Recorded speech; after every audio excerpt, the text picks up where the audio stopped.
And in that very moment, one story comes to my mind, and I will share with you a short testimony.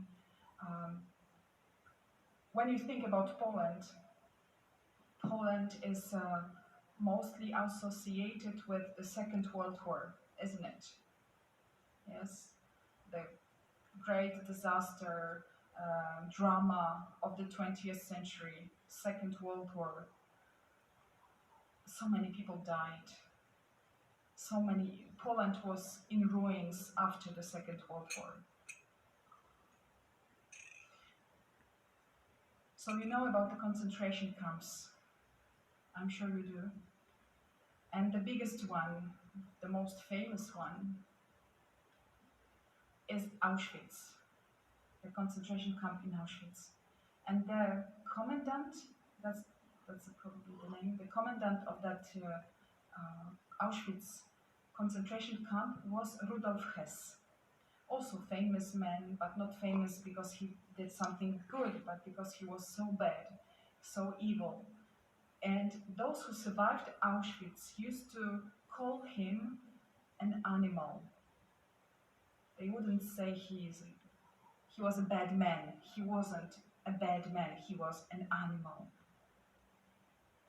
And one day,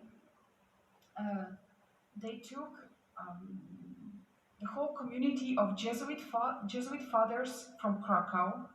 They took all of the brothers and fathers to Auschwitz. Only the superior was not at home at that very moment.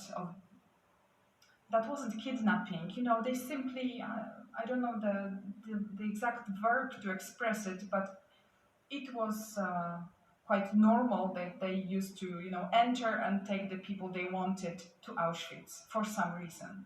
So they took the Jesuits, and when the superior was back, he was so shocked and in such pain, and he said, I need to be with my brothers.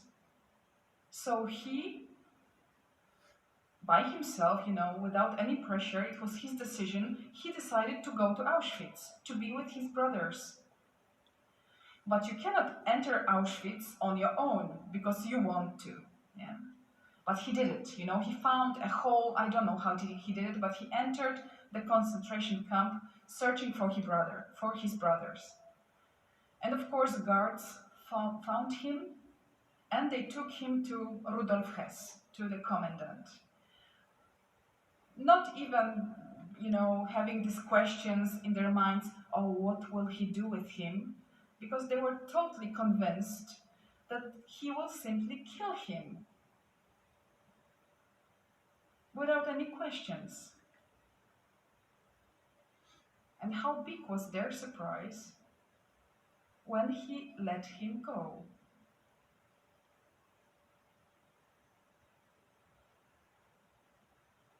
Simple like that. Go back home from the concentration camp. It doesn't happen ever, never ever. So he left, and then Second World War was ended in some years. Rudolf Hess he received the punishment, death punishment, yes? They said that you are guilty for the crime on humanity, I guess this is the name. So that's the greatest crime any man can do. And you will be hanged in Auschwitz, in the place where you used to kill people. But before the sentence was carried out, he was to wait for the sentence in the prison in Wadowice. By the way, this is the city where John Paul was born. So he knew he's going to the prison in Wadowice, and he was in such great fear. He was afraid of the prison. He wasn't afraid of the death in Auschwitz. He was afraid of the time in prison, because he was totally convinced that Polish guards will take revenge on him, and he will be tortured for all these days as long as he's in the prison. It will be unimaginable pain for him, day by day, minute by minute. This was his idea of the time in prison, awaiting for death. And how great was his surprise when suddenly the Polish guards, men whose wives, daughters, sons were killed in Auschwitz, they treated him well. And he couldn't understand. And that was the moment of his conversion, because they treated him well. Mercy, that's the love that we know we do not deserve. He knew he doesn't deserve their forgiveness, their goodness, their gentleness, their help. And he received all that.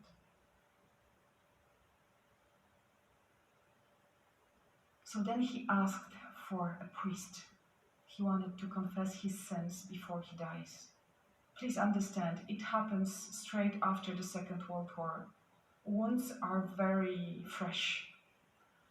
So the guards said, okay, we will find you a priest. But it wasn't easy to find a priest who would like to listen to the confession of Rudolf Hess. So they couldn't find one.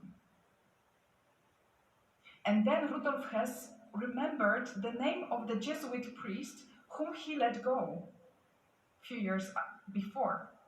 And so he gave them the name, saying, please try to find this man. Maybe he will come. And so they found him in the Shrine of Divine Mercy in Krakow, where we are stationed. He was our chaplain at that time. And so he went. He said, okay, I will go. And he listened to his confession. It lasted and lasted and lasted. And then he gave him absolution.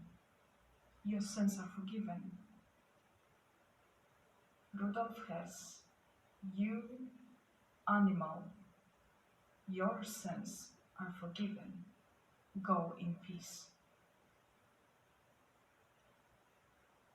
The next day, Father Lon came to the prison again, but not alone. He's never alone, of course, but this time he came like in real presence of God. He brought Jesus, he brought Holy Communion to Rudolf Hess. And the guard who was present in the very room with Rudolf Hess and the priest said it was one of the most beautiful moments in his life, seeing this animal is kneeling with tears in his eyes, looking like a little boy, and receiving Holy Communion, receiving Jesus to his heart.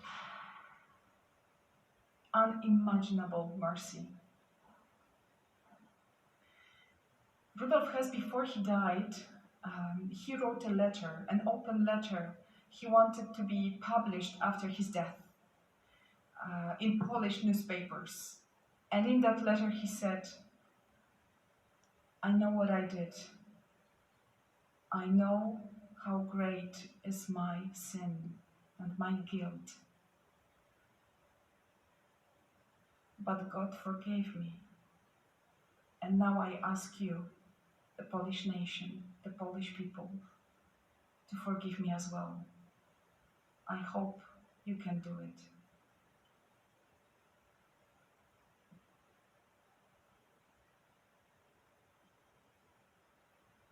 Faustina writes in her diary that we should never ever judge anyone, ever. And we cannot say anything about salvation or condemnation of anyone. Look, in our church, there are so many saints. Church declared holiness of so many people.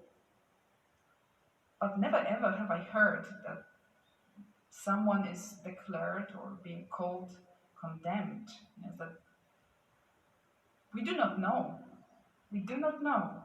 And surely we cannot do it by ourselves.